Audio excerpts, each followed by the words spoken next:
Buenas tardes, hermanos. Que Dios les bendiga en esta hora a cada uno de ustedes. Siempre es grato poder alabar a nuestro Señor, amén o no. Y yo disfruto el doble cuando... Disculpen un poquito. Disfruto un poquito el doble, la alabanza, al ver a mis hijos alabando a Dios. Es emocionante para los que tenemos padres que puedan servir. En especial la baterista, me encanta la baterista. Mejor que la otra baterista. Y que el otro que está arriba en los cielos. Doy gracias a Dios porque en realidad yo escucho a mi hija, ustedes si supieran, yo escucho a mi hija en la casa, está toda la semana, tac, tac, tac, tac, tac, y le pega las cuestiones, a pesar de que está ahí con audífono y todo, pero le pone empeño, y eso es ver grato a los jóvenes, más allá que sea mi hija, ver a los jóvenes cómo se preparan, cómo ensañan, cómo practican para poder servir, honrar al Señor, ¿ya? Y si usted es músico, algunos de aquí, yo sé por el conocimiento, hay algunos de aquí que son músicos, ¿y por qué no están sirviendo a Dios, digo yo? Por... Allá, ven, amén. O sea, podría usted estar tocando guitarra, podría estar tocando algún instrumento, así que le animo a servir a Dios, es un privilegio hermoso, que acuérdense que en los tiempos antiguos, los tiempos del Éxodo, ese privilegio solamente estaba guardado para la tribu de Leví y en especial una familia solamente, ¿ya? Así que eran privilegios, no era para toda la gente, era para algunos. No digo hoy en día el Señor, sabemos que rasgó el velo y rompió muchas de esas tradiciones que hoy día todos podemos honrar y alabar a nuestro Señor. Bueno, la semana pasada estuvimos hablando aquí en el libro de Juan, estamos en el libro de Juan, ha sido obviamente un estudio que hemos estado tomando. En el Primera de Juan, capítulo 4, por favor, estuvimos tocando acerca del amor de Dios. Ya Dios es amor. Y ahí aprendimos algunas buenas declaraciones que nos da Juan en su carta, en el versículo 7 adelante, donde yo hice algunas preguntas.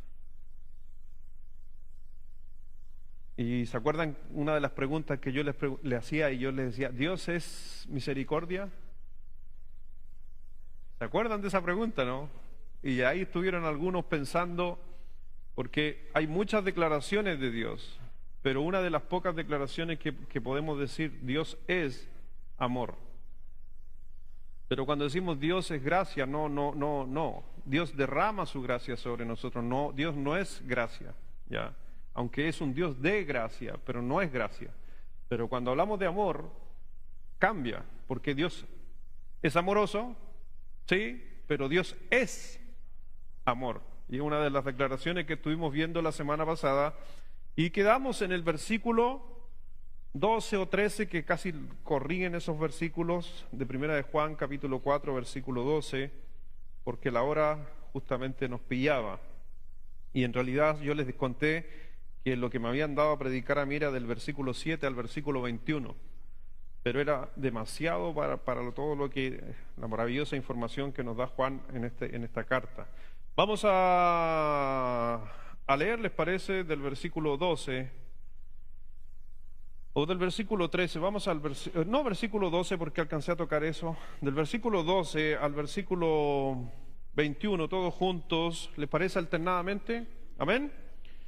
Vamos alternadamente leyendo Primera de Juan, capítulo 4, del 12 al 21. Nadie ha visto jamás a Dios. Si nos amamos unos a otros, Dios permanece en nosotros y su amor se ha perfeccionado en nosotros.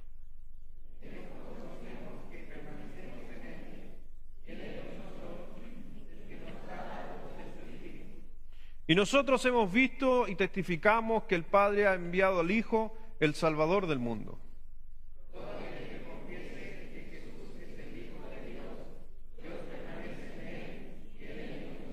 Y nosotros hemos conocido y creído el amor que Dios tiene para con nosotros. Dios es amor, y el que permanece en amor, permanece en Dios y Dios en él.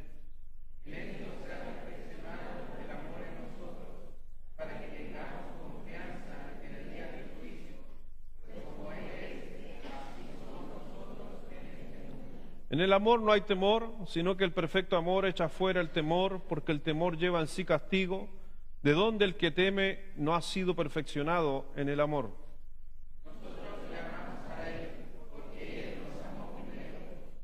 Si alguno dice, yo amo a Dios y aborrece a su hermano, es mentiroso, pues el que no ama a su hermano, ¿a quién ha visto? ¿Cómo puede amar a Dios a quien no ha visto?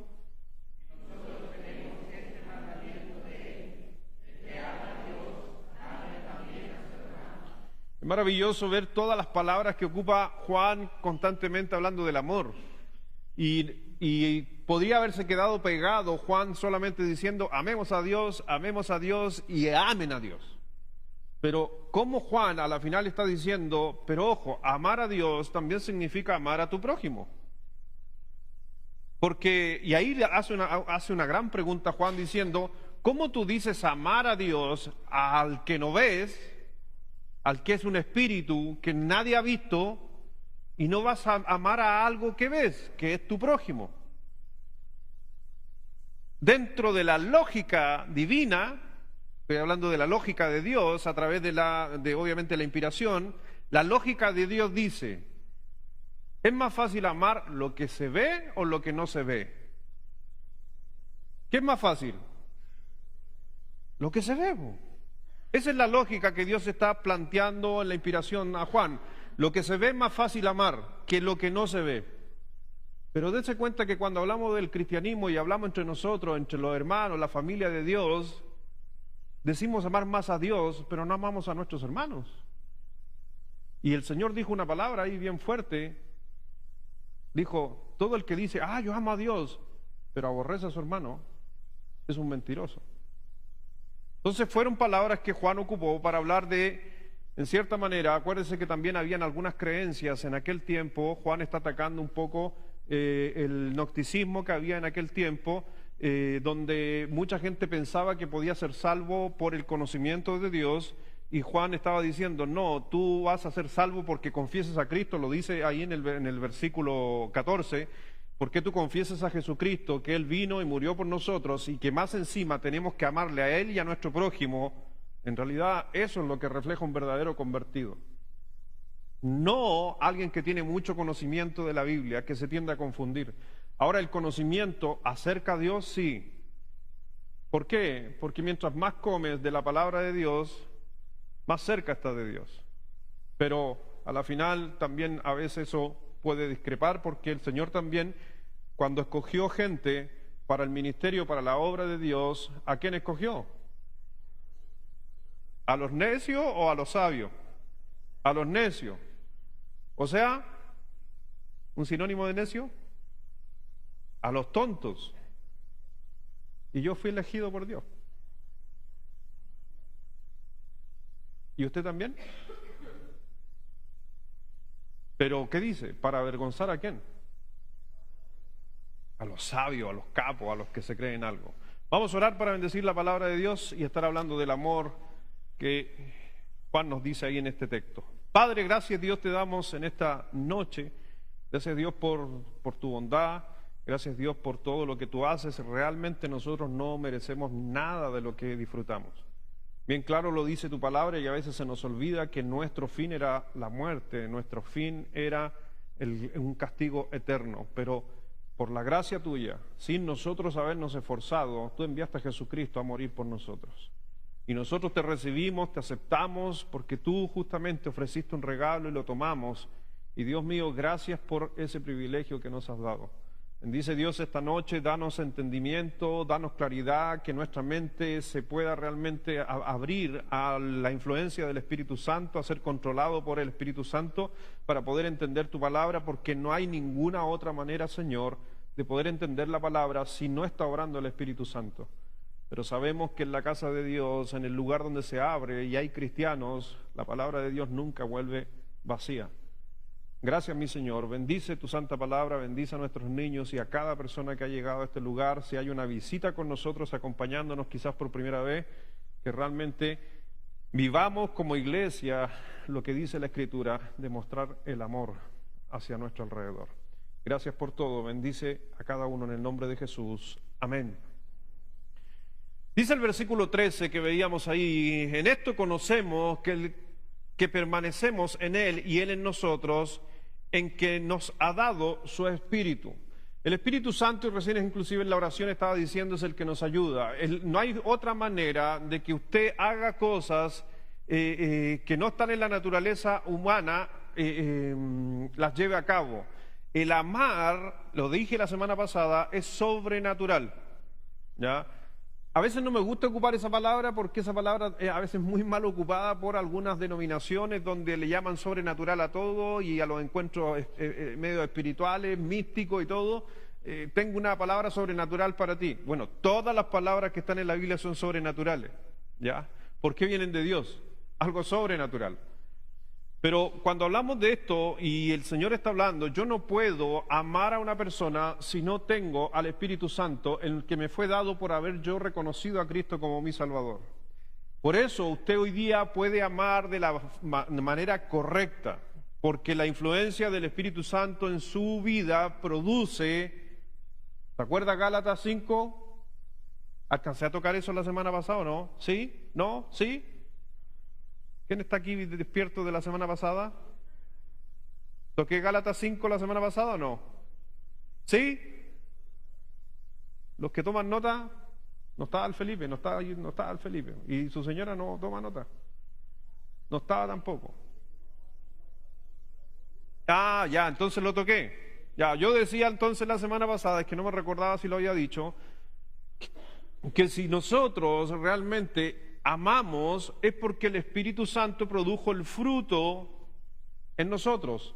En Gálatas capítulo 5, versículo 22, busque Gálatas 5, 22 para ayuda a memoria. Gálatas capítulo 5, versículo 22.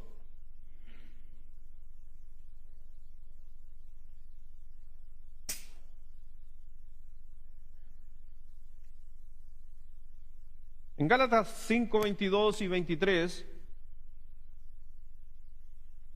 No podemos lograr muchas de estas cosas, y en realidad no podemos lograr ninguna de estas cosas si no está el Espíritu Santo obrando en nuestra vida, si no nos hemos convertido.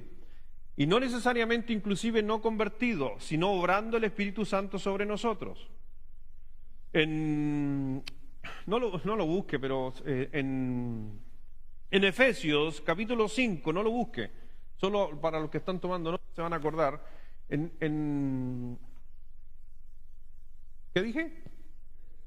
En Efesios 5 dice, no os embriaguéis con vino, en el cual hay disolución, sino sed llenos del Espíritu Santo.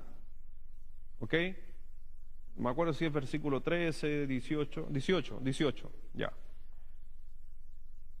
Cuando usted lee ese texto, primero que nada, ayer lo estaba hablando con una persona, yo le decía, nunca, porque, mire, en el contexto, ¿se está hablando de alcohol?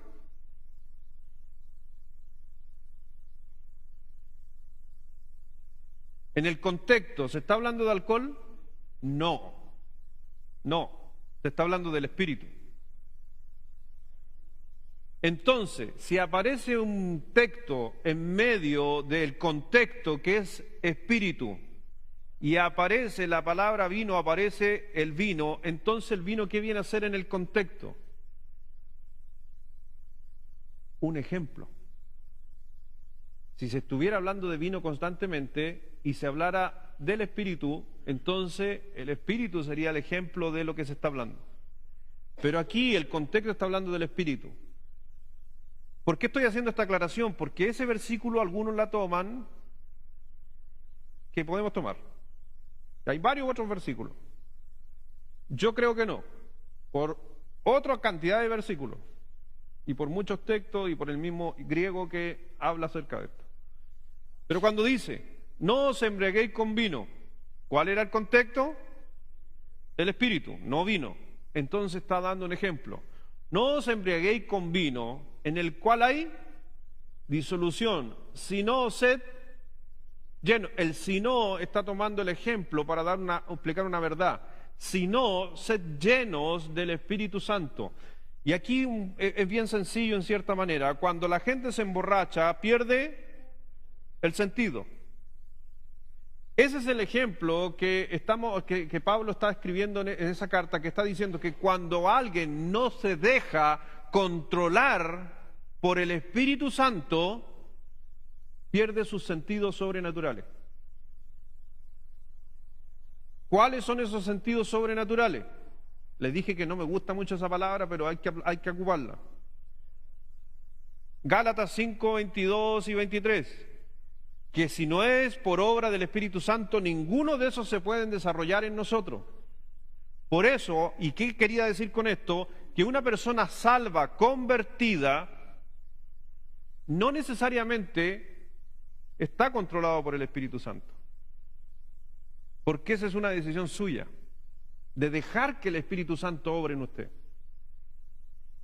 A veces uno pregunta, oye, ¿y él es cristiano y por qué hace esas cosas? Por el problema del Espíritu Santo, no el problema de ser cristiano. No es el problema de que una persona tenga Cristo. ¿Le ha sucedido a usted a algunas personas que son salvas, después a veces, no siempre, hacen algunos actos que no son de un cristiano? ¿Sí o no? Y nosotros le echamos la culpa a la carne, pero ojo, yo creo que gran parte de eso comienza antes de la carne, comienza en no tener una relación con el Espíritu. Al no tener una relación con el Espíritu no hay gozo, no hay paz, no hay benignidad, no hay fe, no hay mansedumbre, no hay templanza, porque la relación tiene que ser con el Espíritu. Ahora, ¿cómo obra el Espíritu Santo en nosotros? ¿Cómo yo puedo hacerlo?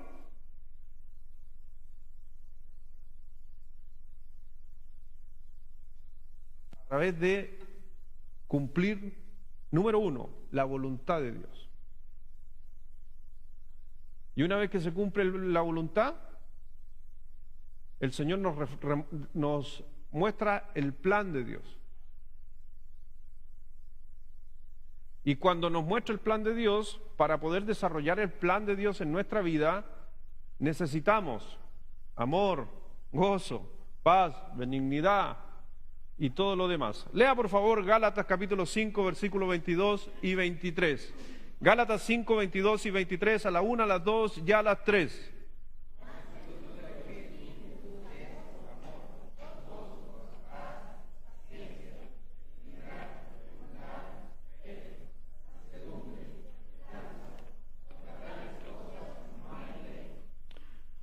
Por eso muchos teólogos creen que todos los que acompañan al fruto, muchos teólogos piensan que es el amor el fruto y el resto se desprende. Es como cuando uno ve, me acuerdo uno era joven y le explicaban esto y era un racimo. ¿Ya? ¿Cuál es la fruta de la vid? La uva. ¿Y qué es lo que es la uva? Un fruto. Y es un racimo. Pero todo el fruto parte del fruto. ¿Cómo se llaman las pelotitas? Un gajo. Y algunos van a decir, no, es uva, no es racimo. No, el fruto, pero está compuesto de muchos. Es un muy buen ejemplo. No así como el durazno, a uno solo nomás. Pero el fruto es un racimo. El racimo es completo, ese es el fruto. Entonces, muchos creen que el amor es el centro o el primero que encabeza todo, y si no vivimos en amor no se pueden desarrollar ninguno de los otros. Me parece a mí también muy buena la mirada que tienen muchos teólogos, porque el gozo es producto del amor y la paz también proviene del amor. Si usted hace un análisis, si usted ama, entonces usted está gozoso, si usted ama, entonces usted tiene paz. Entonces encontramos muchas veces en nuestra vida que el fruto se está desarrollando y como dice el versículo 13, en este conocemos que permanecemos en Él y Él en nosotros, en que nos ha dado de su Espíritu. Por eso podemos justamente amar, por eso nosotros podemos llegar a ello. Si necesitamos nosotros desarrollar cada una de estas cosas, va a ser obviamente por el amor. Por eso cuando el Señor dijo en el libro de Efesios, capítulo 5, 25, busque Efesios 5, 25.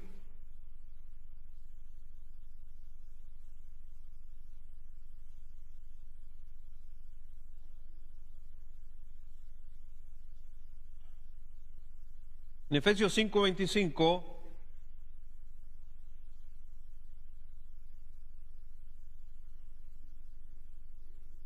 ¿qué dice? ¿Cuál es el contexto de Efesios 5? Por eso, ojo, cuando yo hago estas preguntas o le hago ese análisis, cuando usted sabe el contexto, entonces es fácil no desviarse. Porque si yo le leo el versículo maridos, amad a vuestras mujeres, y yo le digo, ¿cuál es el contexto? El matrimonio. No está hablando de matrimonio Efesios 5. Entonces, ¿qué quiere decir? Si él tomó el ejemplo de un matrimonio, es el ejemplo para explicar una verdad del contexto.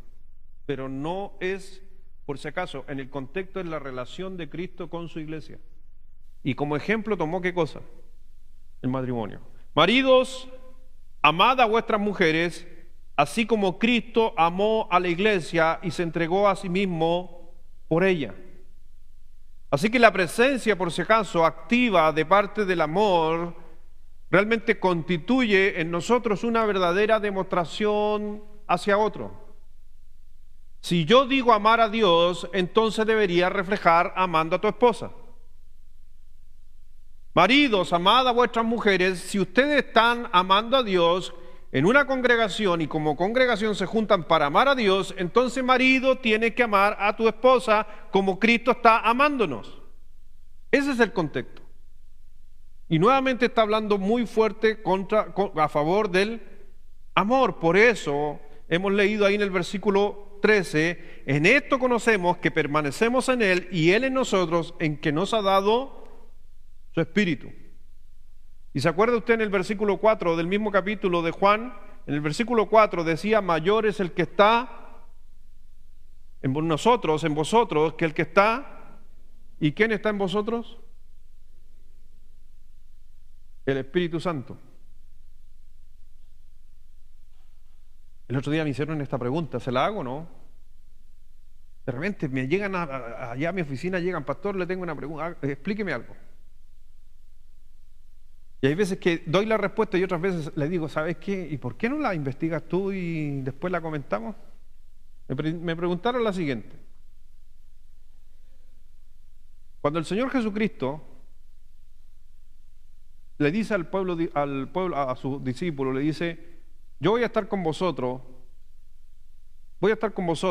pero ya llegará un momento que me tengo que ir. Estoy parafraseando los textos, por lo que me estaba diciendo esa persona. Dijo, pero cuando yo me vaya, voy a enviar a otro consolador. Y me hace la pregunta esta persona, después de decirme eso, ¿quién está en mi interior? ¿Está Cristo, está el Espíritu Santo o están los dos? Buena pregunta, le dije yo. Buena pregunta. Investíguenla. ¿Es buena la pregunta o no es buena la pregunta? ¿Sí o no? Está buena. ¿A quién tiene usted en su corazón? ¿Ven? Mire, a Cristo, al Espíritu Santo, a los dos. Las tres respuestas, las tres alternativas que me dieron. ¿Tarea para la casa? ¿O no? Pero si hay que investigar, hay que leer, hay que saber. Yo le dije ese día a la hermana, hay una hermana que me preguntó, yo le dije, ¿te acuerdas cuando Cristo estaba con los 120 discípulos? ¿Te acuerdas que está en el aposento alto? Y están los 120 discípulos y después dice que el Señor se fue. ¿Y a dónde se fue? A sentarse a la diestra de Dios Padre. Y la persona me dijo, entonces no está. No, yo no he dicho eso. Yo le dije, ¿te acuerdas de esa historia? Sí. Pero ¿qué pasa cuando Romanos capítulo 10, versículo 9, que si confiesas a Cristo, que Jesús es el Señor y que ya en tu corazón que Dios levantó de los muertos, serás salvo? ¿Quién viene a morar en nosotros? ¿Cristo? ¿El Espíritu Santo? ¿O los dos? Eso será para otro culto, ¿ya? La dejamos ahí. Yo le dije, esas son preguntas que le hacen al pastor. Versículo 14, volvamos a Juan. ¿Quieren la respuesta? Otro día, ¿ya? Está buena la pregunta. Esa pregunta se la responderá el próximo predicador que viene. Versículo 14. Ahora, mire, solamente para hacerle ver algo. ¿Usted es salvo? ¿Amén o no? ¿Y le preocupa quién esté? ¿Es salvo? ¿Va a ir al cielo cuando se muera? ¿Qué le preocupa quién esté? Porque el Señor dio una promesa. Así que estén los dos, esté uno, lo importante es que no esté ninguno. Eso es lo grave, que no esté ninguno.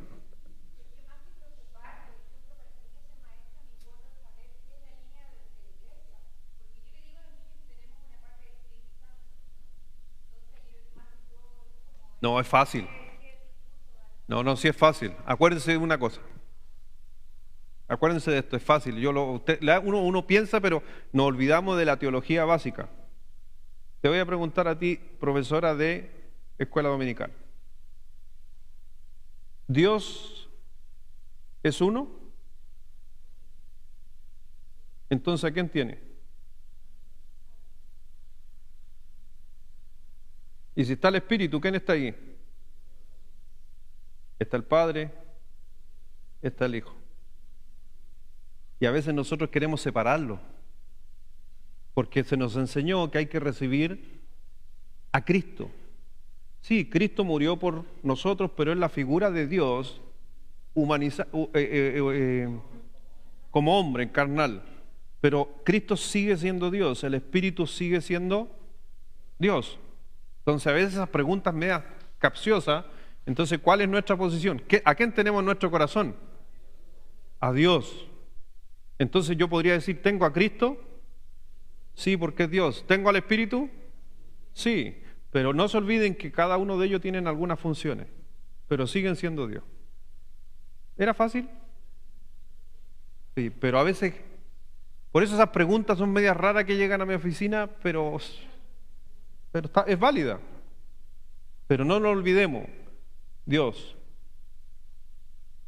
Tienen que ir a la clase de Guillermo, que él le hace dibujito y le explica la Trinidad con un triángulo. ¿Ya?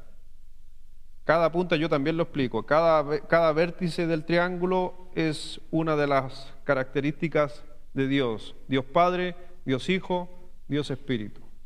Y funcionan así correlativamente. ¿Ya? Porque Dios nos presentó al Espíritu. ¿Y el Espíritu a quién nos presenta? Al Hijo. ¿Y el Hijo a quién nos presenta? Al Padre. Ojo, no funciona al revés. Funciona en esa dirección. ¿Ya? ¿Por qué? Porque Dios así lo decidió en sus funciones. Pero los tres vértices ¿hacen a quién? Bien, excelente. Ahora, ¿cómo le explica eso a los niños de escuela dominical? No tengo idea. Por eso estoy aquí yo, no allá en la escuela dominical. Versículo 14. Bien. Algunos hasta respiraron. Está bien. Y nosotros hemos visto y testificamos que el Padre ha enviado al Hijo, el Salvador del mundo. Si usted se da cuenta, lo que está diciendo aquí Juan simplemente es la esencia de que todos nosotros deberíamos entender qué es el testimonio del Evangelio. ¿Qué es el Evangelio? ¿Qué es el Evangelio? El Evangelio es el testimonio de que el Padre envió a su Hijo. Ese es el Evangelio. Y el Señor nos llamó a anunciar ese Evangelio. Por eso cuando presentamos a Cristo a un mundo perdido, obviamente va a ser y es necesario que vaya acompañado del amor, o si no, no tiene sentido. ¿Por qué? Porque si yo les presento a Cristo, necesito mostrarle o llegar a presentarle a Dios. Y lo dije la semana pasada, y es ahí donde algunos se confunden. Algunos grupos también han hecho una locura de esto, de lo que voy a decir, pero porque muy mala manera. Lo que pasa, bueno, allá en Guatemala, un pastor que tiene una iglesia grande, no voy a decir quién es, pero es la iglesia más grande de Guatemala, o de Centroamérica. Y él decía que nosotros somos pequeños dioses, porque éramos hijos de Dios. Mentira, nosotros no somos pequeños dioses. Ya, nosotros somos creación de Dios. Pero ¿por qué decía eso? Porque él tomaba el texto de que, como el texto, si yo demuestro amor, el Padre está en mí. Sí, y esa es una verdad. La persona inconversa, la persona no creyente, necesita conocer algo que no ha visto. Pero Jesús, Juan dijo, pero ¿cómo van a creer en algo que no ven? ¿No es más fácil creer en algo que ven? ¿Dijo eso Juan o no? ¿Sí o no? Sí, más fácil creer en algo que ven que no ven. Entonces el creyente, ¿qué es lo primero que ve cuando alguien le anuncia el Evangelio? Uno. Si uno se acerca a una persona a hablarle de Cristo y le habla y no interesa en la condición que esté la persona, nos acerca y esa persona decir, ¿por qué te acercas a mí? ¿O por qué te preocupas por mí? ¿O por qué me regalan una taza de té? ¿O por qué tú eres el vecino y viniste y me ayudaste? ¿Por qué hiciste esto? ¿Por qué hiciste esto otro? La persona empieza recién cuando tú le presentes el Evangelio, entonces él más fácil va a reconocer al Dios que tú le quieres presentar, producto del amor que estás reflejando tú, del que tienes en tu interior. Y eso es lo que Juan estaba tratando de animar en estas cartas, es que reflejáramos al mundo, al Salvador del mundo, pero a través de nosotros. Uno de los detalles que muchas veces veo en muchos misioneros, he tenido la oportunidad de, como trabajo en dos organizaciones, he trabajado en 3 organizaciones extranjeras, que he conocido gente de los países más raros. Me ha tocado estar en hoteles y dormir con gente rara. Un día me tocó dormir con un misionero de Papúa Nueva Guinea.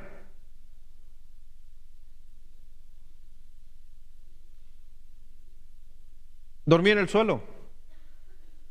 Y estábamos en un hotel en Estados Unidos, en un hotel espectacular, 5 estrellas, y él dormía en el suelo. Dentro de su idioma, entre su idioma y su inglés, una mezcla ahí media rara, se me acerca y me dice que cómo sale agua de las llaves. Me estaba pidiendo agua. Tuve que acercarme a él, al misionero, y mostrarle cómo se abría la llave. Ojo, en Estados Unidos, por si acaso, las llaves no tienen 2 llaves como aquí, una sola llave, no, se gira. Y sale una C. Y le abrí la llave y él asombrado y se miraba así. Yo le decía ahí, el champú, esas cosas. Y él me decía, no, champú no. Y yo le decía, ¿por qué? No, champú hediondo. Me echaba desodorante y él me decía, no, hediondo. ¿Ah? Yo tirándome a Armani. Y él me hacía así. Armani no. Y increíblemente, nuestro aroma, que para nosotros parece agradable, para ellos era malísimo. Ahora, ¿para qué decirle el olor de él y la habitación? Pero él se encontraba espectacular. Pero ¿sabe qué? Él salía y caminaba en Papúa Nueva Guinea a evangelizar tribus. ¿Y sabe por qué lo hacía? Por amor. Después un día me tocó con un bengalí, ¿ya? Que es un pequeño país, que es Bengali, un pequeño país. Amoroso, ¿para qué decirle? Son amorosos. Y me abrazaba. Y ya a mí no me gusta que me abracen, más encima, y salía de la ducha con su toalla aquí arriba.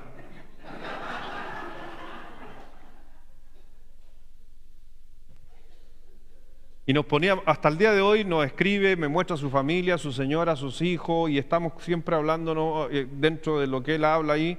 Y sabes qué, para la mañana, bueno, en la mañana ellos andan así nomás, no hay ropa interior.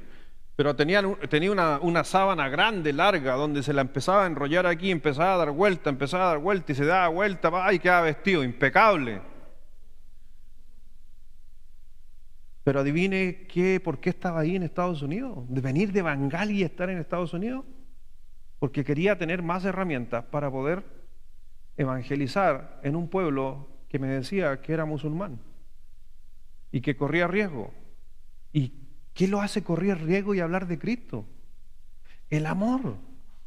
Si por eso mucha gente se ha convertido en el mundo, fue por amor. Cuando mi pastor se vino de Estados Unidos, dejó a su familia, dejó a sus papás, dejó todos sus sueños que él quería y se viene a Chile y a predicar el Evangelio, y hay muchos de acá nos convertimos, usted se pone a pensar, por amor.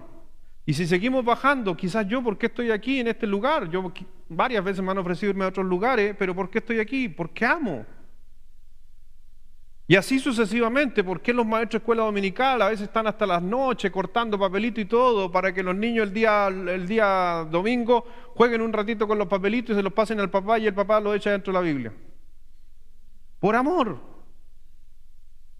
Por eso Juan quería justamente expresar el amor verdadero, que es el que realmente de nosotros sale para que la gente pueda tener obviamente más cerca a Dios. Por eso en versículo 15 del libro de Juan dice: todo aquel que confiese que Jesús es el Hijo de Dios, Dios permanece en él y ahí es donde algunos se confundían pensando de que pueden llegar a ser dioses. No, nunca vamos a llegar a ser dioses. Somos hijos de Dios, sí, pero fuimos adoptados, dice la Escritura, como hijos de Dios.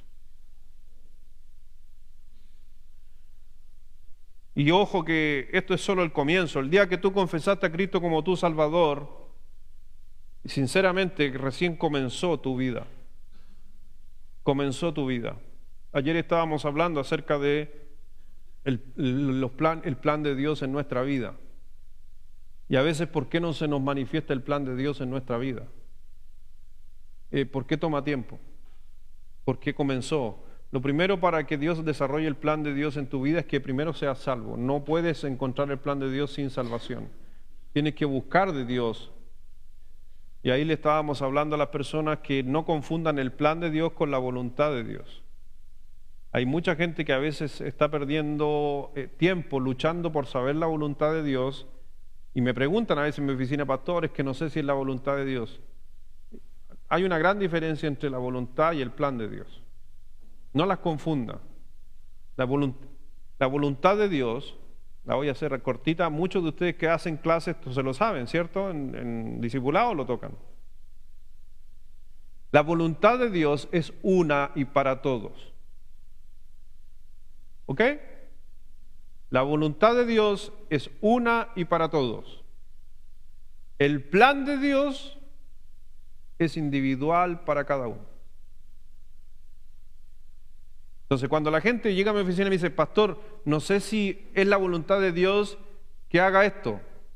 Y yo le digo, no, estás equivocado. Tienes que preguntar por el plan de Dios. Ahora, dentro del plan de Dios, a veces Dios no revela todo su plan. ¿Por qué? Porque no estás preparado para recibir completo el plan de Dios.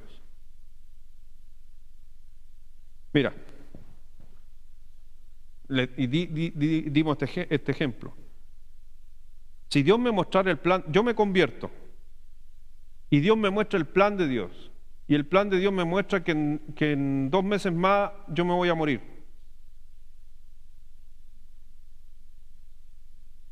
¿Estoy preparado para recibir la noticia?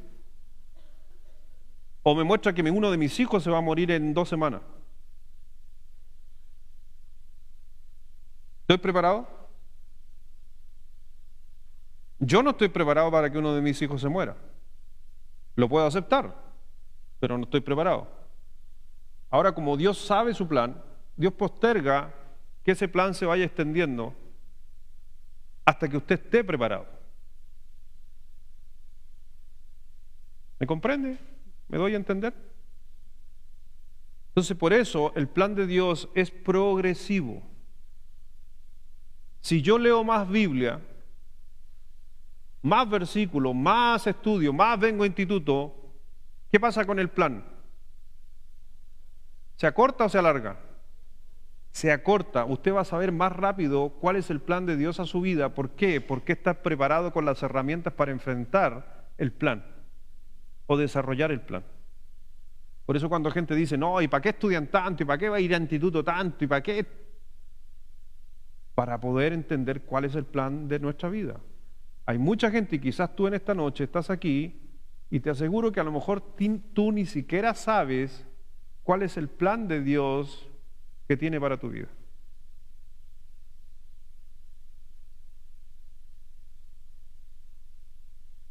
O sea, es que el pastor no sé por qué estoy aquí.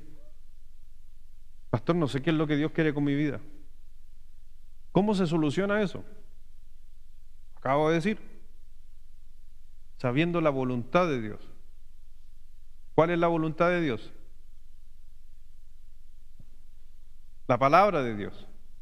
Entonces, mientras más voluntad de Dios, que acuérdense, es una y para todos. ¿Se acuerda la diferencia? Voluntad, plan. En la voluntad de Dios está escrita. Él quiere que todos procedan al arrepentimiento. Esa es para alguno o para todos. Entonces ahí usted tiene y aprendió y conoció una voluntad de Dios. ¿Ya? Si yo sé esa voluntad, entonces va a ser más fácil para poder entender el plan de Dios de que a lo mejor yo tengo que evangelizar, porque estoy entendiendo la voluntad de Dios que quiere que todos se procedan al arrepentimiento. Entonces yo no tengo que preguntarme, Señor, ¿es tu plan que yo evangelice? Si usted sabe la voluntad, entonces va a entender el plan. Conocimiento bíblico, estudio. Por eso se necesita estar estudiando constantemente. ¿Ya? En 1 Corintios capítulo 1, versículo 5,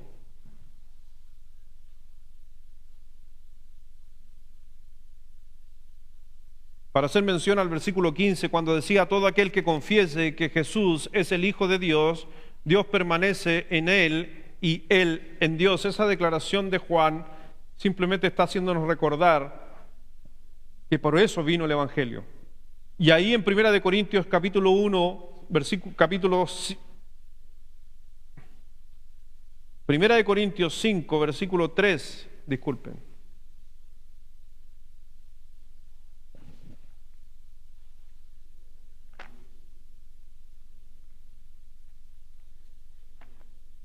Primera de Corintios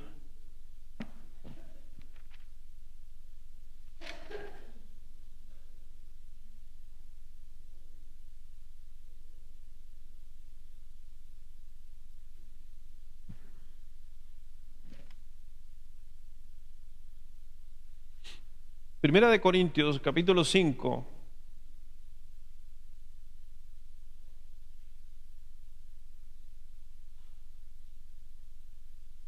no es el texto que quería leer.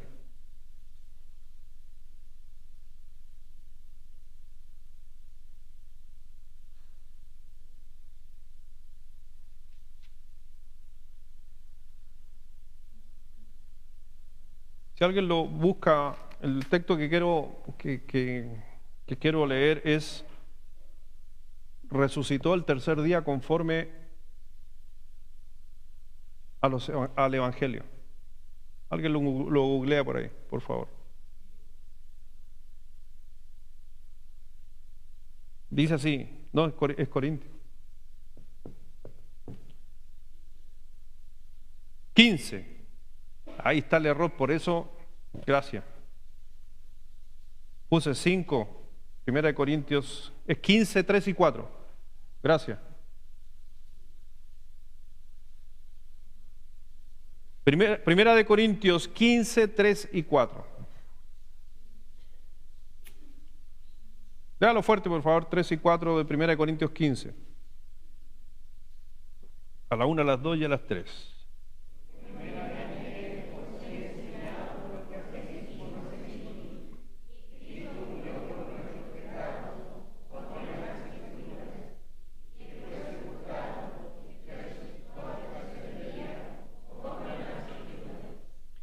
Por eso era necesario, justamente Juan está diciendo en el pasaje que estábamos leyendo, en Primera de Juan capítulo 4, nos está hablando acerca de ese evento, pero ojo que ese evento va conforme, y lo que yo le estaba hablando recién, conforme a las Escrituras o conforme a la voluntad de Dios. ¿Y cuál era la voluntad de Dios? Que Cristo viniera y muriera por nosotros. ¿Para quién era esa voluntad? Para todos. Por eso es la voluntad de Dios. Pero esa voluntad nos ayuda a nosotros justamente a poder desarrollar nuestro plan, que era lo que quería decir. Que el plan de nuestra vida es hablarle a otra persona de Cristo, porque dice bien claro, de la misma manera, de la forma que me dijeron o lo que me transmitieron, es lo mismo que yo estoy transmitiendo a ustedes, está diciendo aquí el apóstol. Eso es el Evangelio, es transmitir al Señor Jesucristo. Y el Señor Jesucristo no dijo quién era no dijo quién era por sus palabras, sino por lo que decía la palabra de Dios. Porque muchas veces eso es lo que hay que diferenciar, que hay cosas que nosotros a veces decimos y creemos, pero cuando la palabra de Dios está expresando su voluntad, entonces nosotros vamos a poder desarrollar el plan conforme a las Escrituras. Y lo repite varias veces, 2 veces lo repite en 1 Corintios 15, conforme a las Escrituras. Y ojo lo que está recalcando, que Jesús en Juan, está diciendo Juan, Jesús es el Hijo de Dios. Y eso es lo que anunciamos. Por eso en el libro de Juan, tan cerquita, vamos ahí a Juan 5, no primera de Juan 5.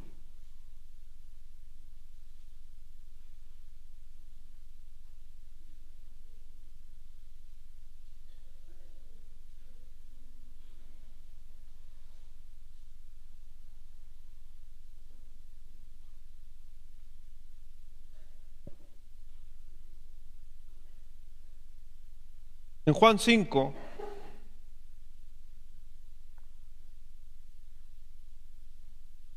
versículo 24,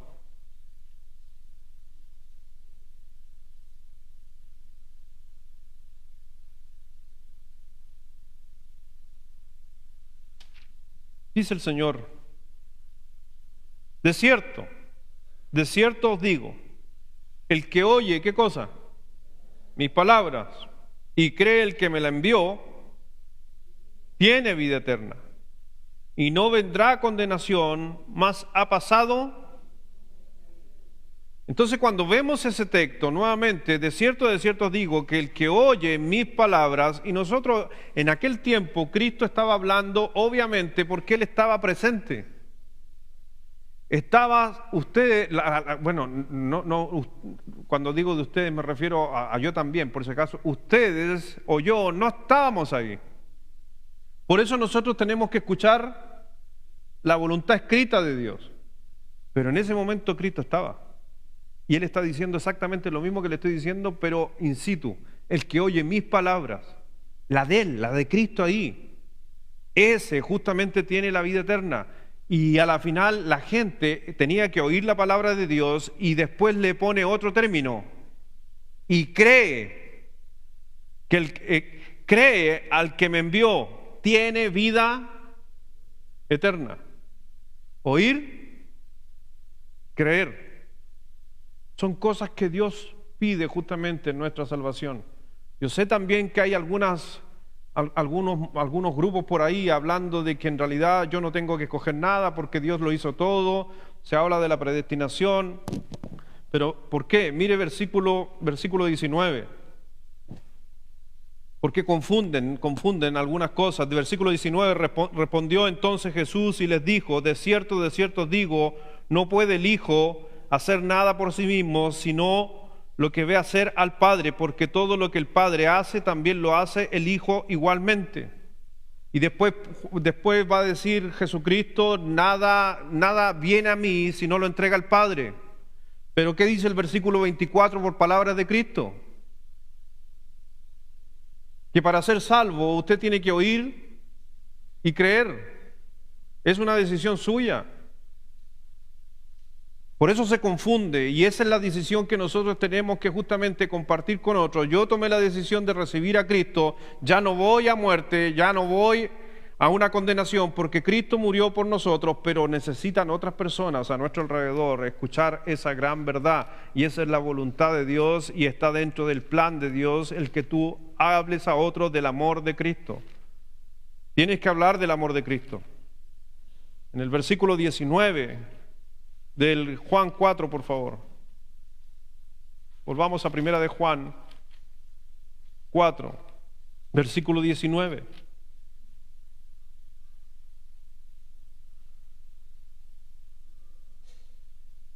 Nos vamos al versículo, me salté muchos versículos ahí.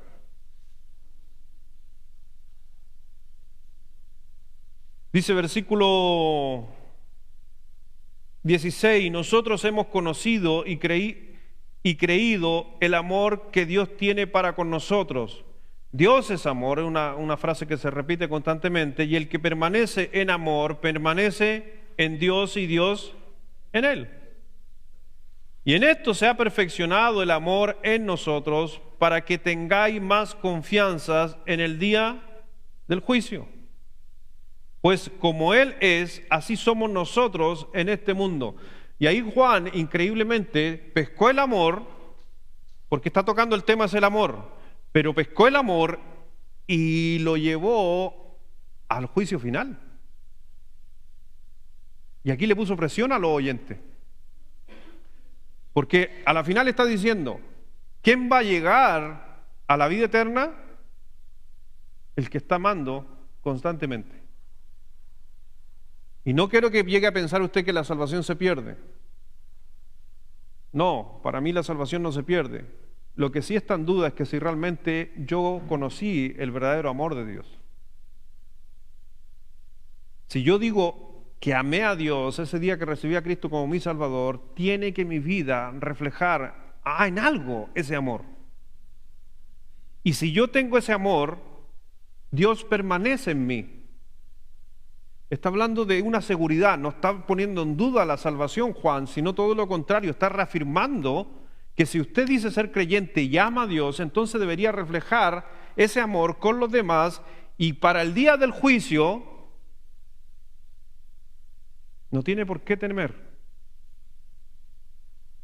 Porque el tema de ese texto es, y ahí hay que entender cuando dice que el amor echa fuera, un pasaje muy mal ocupado fuera de su hermenéutica, es muy mal ocupado ese texto, porque lo ocupamos como que fuera algo cotidiano. El amor echa fuera el temor. ¿Temor de qué? El amor echa el temor ¿afuera de qué? ¿Qué temor es afuera?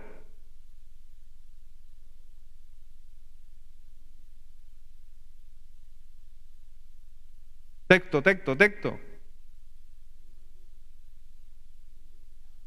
Tú lo estás diciendo. Pero nosotros ocupamos el texto y lo ocupamos con, no, es que, no, tienes que tener amor en Dios y no le temas a los perros porque el amor echa fuera el temor. No dice eso el texto. El texto, Juan lo está expresando y está diciendo, si usted dice que ama, entonces usted va a estar en el día del juicio tranquilo.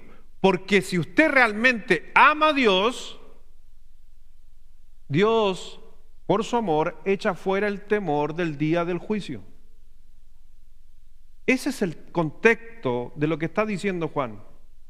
Que lo apliquemos en otras cosas, sí, pero acuérdense que estamos haciendo un análisis del texto. Y mire, por favor, vamos al texto. En esto, versículo 17, se ha perfeccionado el amor en nosotros para que tengamos, ¿qué cosa? Ya, y ahí cambió el tema, y el tema es juicio final. ¿Confianza en qué? En el día del juicio. Pues como Él es, así nosotros, que así somos nosotros en este mundo. Y dice, en el amor no hay temor, sino que el perfecto amor echa fuera el temor. Mire lo que dice, porque el temor lleva en sí juicio. Está hablando del juicio el versículo 17 y sigue hablando el versículo 18 conectado. De donde el que teme no ha sido perfeccionado, o en otras palabras, no tiene al Padre. ¿Y qué va a pasar en el juicio si no tiene al Padre? Una muerte eterna. Así que cuando la próxima vez usted ocupe ese texto, no se olvide que Juan estaba animando, por eso no está tirando para abajo, está animando. ¿Usted ama a Dios? ¿Ama a Dios? Quédese tranquilo para el día del juicio. Porque el verdadero amor echa fuera el temor para el día del juicio. Y hay mucha gente que le tiene temor al fin del mundo, que va a suceder, que esto aquí y allá. Si usted ama a Dios, no tiene por qué temer por si acaso. Por eso vemos justamente que el Señor aquí estaba animando a los creyentes. Versículo, por favor, versículo 18, como decía el texto, no hay nada que se puede comparar en el temor, por si acaso, que es el gran conflicto que tiene el ser humano, el temor. Pero el Hijo de Dios entregó el amor para echar afuera el temor. Si usted tiene una relación con Dios, usted no tiene por qué temer. Y en especial en el día del juicio. Sobre todo cuando usted muera, ese temor fue echado afuera por una muerte. Porque Dios se enseñoreó sobre la muerte. Y Cristo obviamente triunfó sobre la muerte. Por eso cuando Juan está diciendo, si alguno tiene temor de las cosas venideras, Juan está diciendo, entonces creo que no te has perfeccionado en el amor de Dios. Creo que si usted tiene amor por el Señor Jesús, debe tenerlo por sus hermanos y debe rechazar el temor de las cosas venideras. Versículo 19. Nosotros le amamos a Él porque Él nos amó primero. Él nos amó a nosotros cuando éramos personas, por si acaso, sin ningún atractivo. Lo dije cuando comenzamos. Usted no se merecía, ni yo, ser amado por Dios. No nos merecíamos eso. Ninguno de los que estamos aquí éramos dignos de ser amados por Dios. Pero el Cordero hizo, por su amor, que nosotros fuéramos aceptos por el amado, por el amor de Dios. Por eso el versículo 20, al final ya finalizando, el apóstol Juan dice, si alguno dice, ese si alguno dice, es como Juan diciendo, yo sé que hay hermanos así en la iglesia, así que voy a decir esto. Porque hay algunos que dicen, algunos creyentes podrían decir eso. Si alguno dice, yo amo a Dios y aborrece a su hermano, fácil, es mentiroso. Pues el que no ama a su hermano, ¿a quién ha visto? ¿Cómo puede amar a Dios a quien no ha visto? ¿Usted cree que la palabra de Dios es inspirada? ¿Le cree a Juan? ¿Y por qué a veces nos aborrecemos?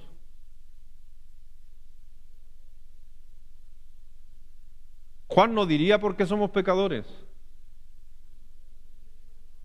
Claro, Juan diría, el problema es que parece que tú no estás amando a Dios. Si tú aborreces aquí a alguien de esta iglesia, deberías analizar tu amor con Dios. Pero pastor, pero por eso está el Espíritu Santo.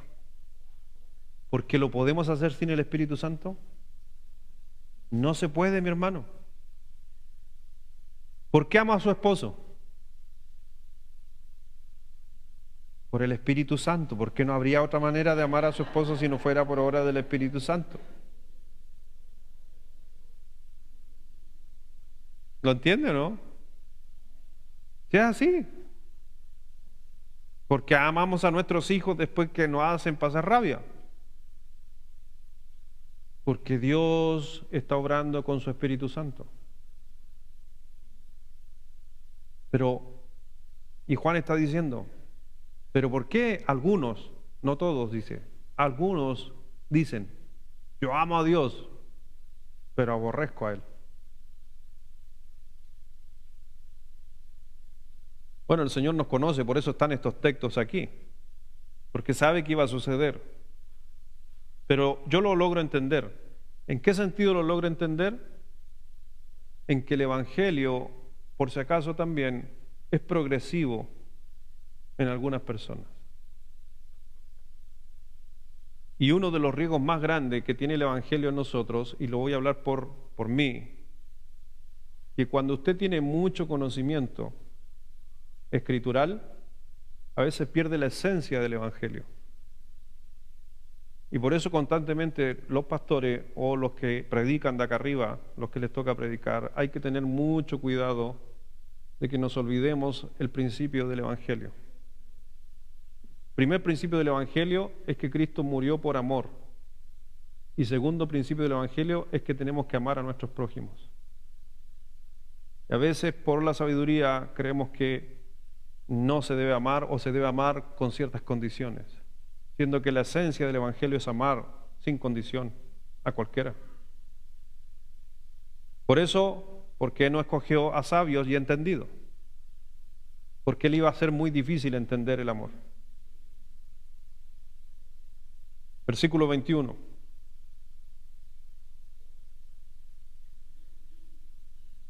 Y nosotros tenemos este mandamiento de Él: el que ama a Dios. La hizo corta Juan, ¿cierto? Después del discurso, se pegó un discurso, nos habló, nos dijo acá, va, y a la final termina con una frase cortita y muy profunda. Y nosotros tenemos este mandamiento de Él: el que ama a Dios, excepto sí. Dice eso. Ama a tu hermano. Pero si hace esto, no. El amor de Dios se perfecciona en uno, que uno justamente puede amar a cualquiera. Este es un mandamiento. Y ojo, que al final Juan está diciendo,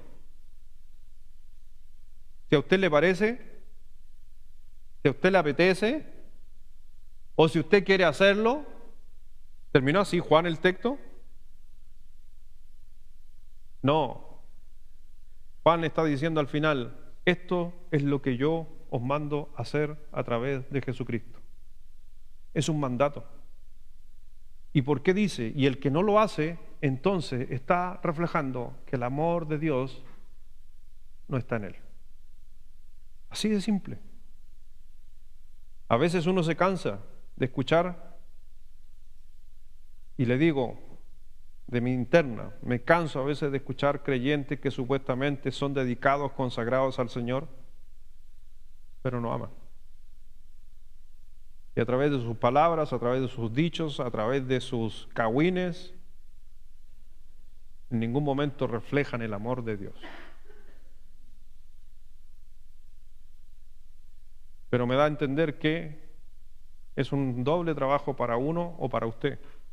Hay que amarlos. Hay que amarlos. Creo que tenemos que buscar cada día más de Dios para poder amar a todo tipo de personas. Y hay personas que son más fáciles de amar y otras más complejas. No voy a decir difíciles, complejas. Cuando alguien me diga a mí o me habla a mí, y termino con esto, porque lo escucho hablar muchas veces. Cuando alguien habla de consagración, cuando alguien habla de santidad, cuando algunos hablan de integridad, que es bonita todas esas palabras, Juan la hace corta y dice, puedes reclamar todas estas cosas, pero si no amas, no sirve. No sirve. Porque ¿en qué se refleja? ¿En que eres un hijo de Dios? En el amor hacia el prójimo. Vamos a orar. Padre, gracias Dios, gracias Señor por tu palabra, tu enseñanza, por esos textos maravillosos que Juan obviamente trajo para que nosotros conociéramos la voluntad de Dios, pero también para que nosotros podamos desarrollar el plan de Dios en nuestra vida y poder también hacer a veces lo que más cuesta, lo difícil.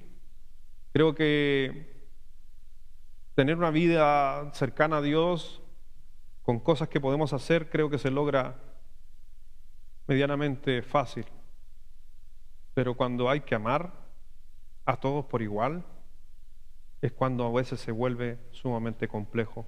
Pero damos gracias a ti, Padre, que cumpliste tu promesa, que ibas a enviar a otro Consolador. Y ese es el Consolador que tenemos que dejarlo controlar nuestra vida, nuestros sentimientos, nuestros pensamientos. Que Él tome control para que simplemente nosotros podamos desarrollar el amor que Dios ha tenido sobre nosotros. Necesitamos, creo, tener una relación cada día más íntima con Dios para que también podamos expresar ese amor a través de nuestra vida, nuestro testimonio, nuestro hablar, quizás un abrazo o el estrechar una mano, y podamos simplemente demostrar el amor de Dios hacia las personas que nos rodean. Así que, mi Señor, gracias por ese privilegio maravilloso que nos has dado, y realmente, Dios, necesitamos una de las cosas más importantes, el amor.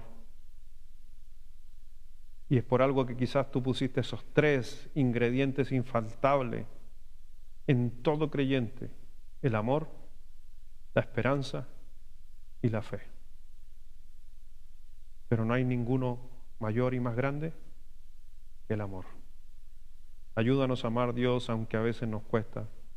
Yo sé que a veces hay situaciones, cosas que pasan, pero al final tiene que llevarse a cabo tu voluntad y nosotros desarrollarla, que es amar a todos por igual, a toda persona, amar, para que la persona pueda ver a Dios a través de nosotros. Gracias, mi Señor. Bendice a cada uno de mis hermanos y que salgamos de aquí también a practicar ese amor, que no sea solo de palabras, sino también de hecho. Gracias, mi Señor. Bendice a cada uno en el nombre de Jesús. Amén.